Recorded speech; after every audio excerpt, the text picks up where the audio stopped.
I'm Renee Rochelle, the founder and president of One True Match. I'm here to help you find and cultivate the love of your life. For over a decade, I've dedicated my life to the importance, purpose, and dynamic of human relationships. My team and I are disciplined by faith, love, and integrity to help our clients find the quality relationship they've always dreamt of. Each week, I will be sharing the tools and tips I've learned that have rooted my success as a matchmaker with other leaders around the world.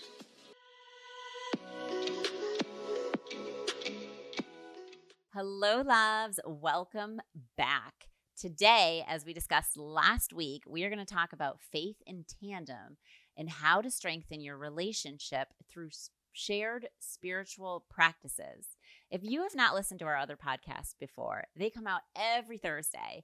Please tune in and listen to some of our previous podcasts that have really shared tips and tools on how to do this and do it right so that you have the spiritual relationship that you are thriving to find and also continue to grow. So we're going to dive right into it. In today's fast-paced world, it is easy to feel disconnected from our partners, maybe our parents too. Anyways, from our partners. But when we bring God into the center of our relationships, we find a deeper, more lasting connection. Today, we'll explore shared spiritual practices that can help you grow closer to each other and your relationship with God. Everybody knows that is something that we have to practice on a regular basis, just like brushing our teeth or doing anything else, if we obviously want to get in routine of a relationship. And it first needs to start with God. I cannot tell you how many times I've had this conversation with many couples that have started to drift apart because they've lost their faith either independently with the Lord or spiritually together.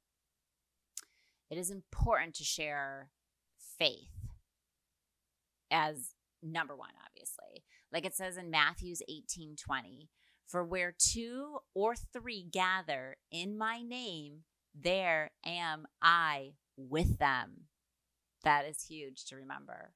Always remember, he's always with you. This speaks to the power of unity and faith.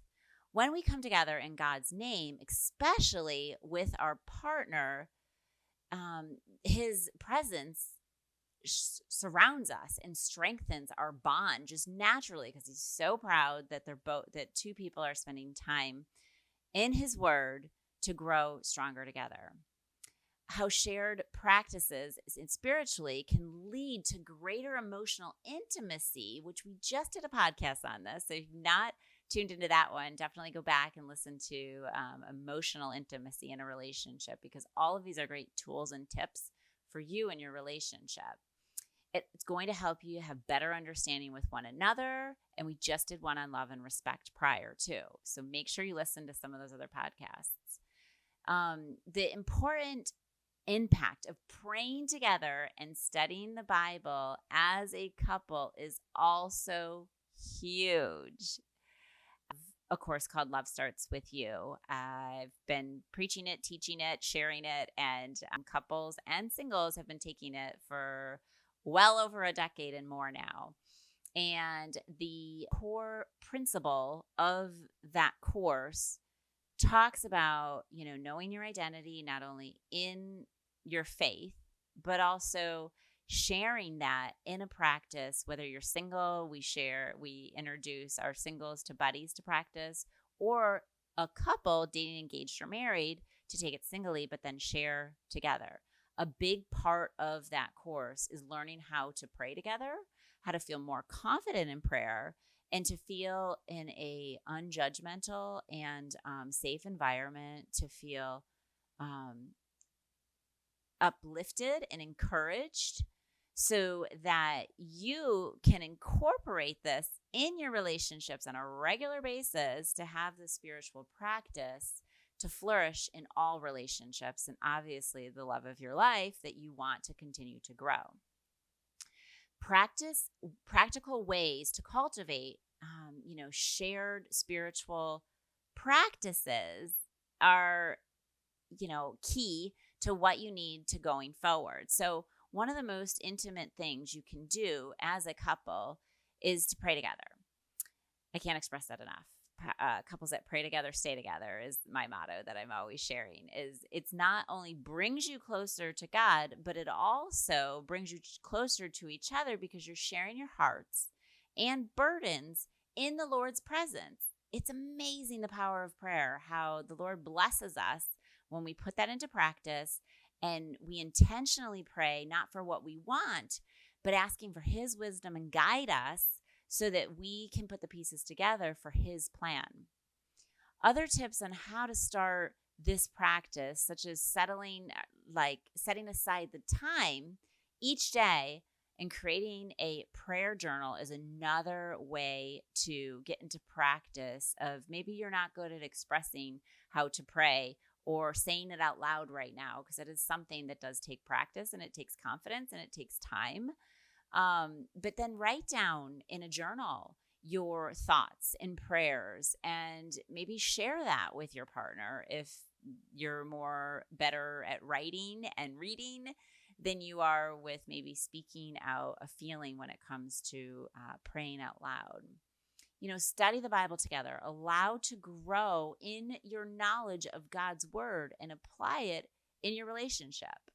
It's just like when you're in a life group or you're doing something of maybe a fellowship and you're having that devoted time to then talk and share more and ask questions and seek God's wisdom and, rely on mentors and people that are in your life. And I think there's something that's definitely true to be said that, couples that seek the Lord and obviously spend more time in curiosity and learning more about the history of all of it. It's just another area that's growing your relationship, not only together, but also keeping it fresh with new topics to talk about. Start with a devotional or reading plan to focus your relationship or marriage. So I recommend to all of our clients, single, dating, engaged, or married, as I personally myself too, start off with a emotional wholeness flip calendar with each day. And I love having a cup of coffee that I have in the morning, reading that, setting my intention for the day, being prayerful for all of my clients and the people that need it most, and then closing my day out with the Jesus calling to really set my intention for the day, being grateful for all the things that the Lord has brought me.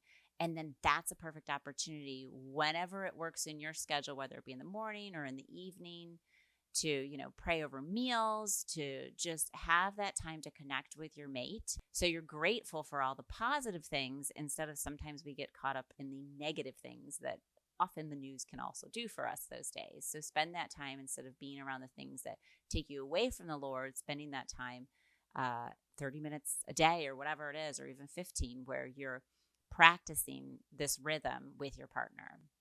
Remember, worship is also huge. Whether it's attending a church together, worshiping at home, or even just singing worship songs during your daily routine, right? I don't know about you, but a lot of us love to sing in the shower or sing in the car or think we have good vocals. But praise the Lord, right? We do it in church. Why not do it more in our regular walk in what we do, or when you're getting ready, turn on Christian music. It's important to worship together and invite others to worship with you. So you're surrounding yourself around other healthy relationships. Another thing that, we all have our playlist, right, of songs where we're either working out or we're going on a walk or we're just background music. I definitely encourage couples to, create a playlist, share it with your friends, maybe of some of your favorite worship songs, or if you're somebody that has never really listened to Christian music in the car, nothing's better than getting in the car, not only for the whole family, but having some Christian stations playing. So it also is always positive reinforcement in your mind, especially when you have some crazy lunatic of a road rage person around you, right? Or just something's happened and you're on the road and you need to be a good steward to other people around you. And you need to be in the right mindset to be able to do that. So I encourage, and we share this all the time, is sharing a playlist to always be pumping in positive words, positive messages. I love inviting other couples or ask them, what church do you go to? And if they're seeking an opportunity, if they're seeking a church, it's a great opportunity. Tell them to come. Invite your friends. We all need more couples that are surrounding our lives, or even just friends that are obviously in the same walk that we are, to continuously encourage us, to strengthen us, and to be a better version of what God's designed us to. It's definitely, we have to shift our focus from what's ordinary to what I always say is extraordinary, to go, strengthen that bond as you work together for the common purpose of what we're talking about today, which is building that relationship spiritually with your partner, whether it be, volunteering together, joining life groups, just even thinking about going on a mission trip. I don't know, but start having the conversations around things that you want to do, not only today, but also in the future.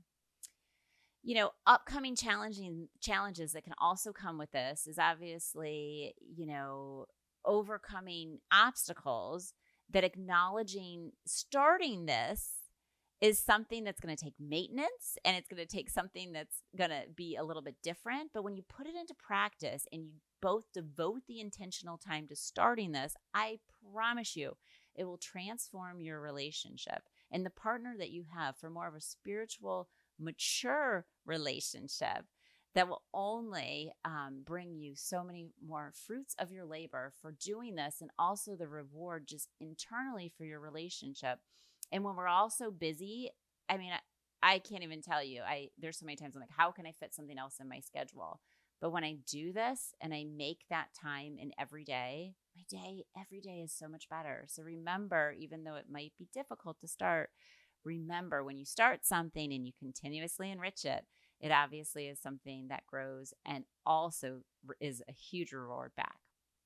It's definitely normal to, though, face some of these challenges when you're trying to start something new. So don't beat yourself up. At the end of the day, none of us are perfect. There's days I miss maybe a devotion here or there. You just pick it up the next day. Just whatever you do, don't get so far out of routine once you start it. Because as we all know, when we stop working out, we stop working out. If we continuously maintain and, obviously keep our body, mind, and spirit strong, just like this, then there's greatness that comes from it. Practicing praying out loud is not something that came natural to me personally. It was something that I actually, believe it or not, in one of my churches, they were offering a class, how to pray. And I thought, well, actually, I don't know how to do that. So let me take that class. And it was this adorable British couple. So they were just engaging to listen to. And I love it that they partner us up with complete strangers. My example, because the Lord loves to laugh and have, I feel like, popcorn and laugh and create funny stories for comedic relief, is I was actually partnered up with the pastor's wife on my first experience of praying out loud. I was so nervous. She was the sweetest person in the entire world and just said to me, Renee, just shut your eyes and pretend like you're talking to somebody. The Lord will lead your words. And so remember, if you're ever, I always tell everybody, if you're nervous, pray before anything happens, because it gives you that opportunity, that excuse to shut your eyes and be intentional with thinking about the Lord speaking through you in all things that you do. So I encourage you to try that, not only in your own time, to hear your voice, to practice it out loud, which might feel kind of weird, but it's just you, right, by yourself, to then get into habit of being around people that are unjudgmental, that will encourage you. So this is something that becomes fun, and it's something that you just pick up and naturally start doing when the Lord is pushing you to speak and maybe pray with or over somebody. Start small and build from there. Even just a few minutes. It doesn't have to be 30 minutes, like just short little devotions that are maybe, a paragraph or a small 4 or 5 lines, right? Don't overwhelm yourself, because you won't continue to grow. Talk to your partner about practicing this regularly. Obviously, this needs to be a decision that you're both going to do, of trying something new, right? Because you never know until you try. And when you're doing this activity together, I'm telling you, it is just it's like the glue that holds you together. It's definitely about making an effort to grow in your faith together too. So I don't recommend I always call it couch talk conversations when it's something like this, if you've never done before, just starting to do without maybe, speaking to your partner about this and seeing where they're at. Before you even get into a relationship, obviously, us as Christian matchmakers, we want to make sure that people are prayerfully praying at the same rate and the same speed together. So you find somebody you're equally yoked with that wants to continue to grow their relationship. And I would say, in summary, to remember, strengthening your relationship through shared and spiritual practices is a journey. It's not a destination. It's about growing together with God at the center every step of the way. And if you remember that in every detail and every walk in life that you go through, that is like the foundation and the rock to remember, because the rest, the Lord can do brilliantly beautiful things together. I hope you have found this helpful and beneficial, and I cannot wait to have our next chat every Thursday. I love it when you write in and you share your thoughts with us of just questions that are on your mind and your heart, so that I can continue to answer the questions that you have through our community of advisors and just in general, clients and people's life experiences, so that our world can be surrounded of more healthy and loving relationships is our mission. Next week, tune in to navigating in-laws in relationships. So this is for any of my married folks, or maybe even thinking about past in-laws, or however. It is a big piece of when you're coupling in a relationship with somebody that you have to remember. So we're going to dive into that more next week. I hope that podcast speaks to you. If not, share with a friend or family member or somebody else that you know it absolutely would, and go back to any of the other podcasts that you may have missed in the past. I'm going to love and leave you, and I hope you have a blessed week.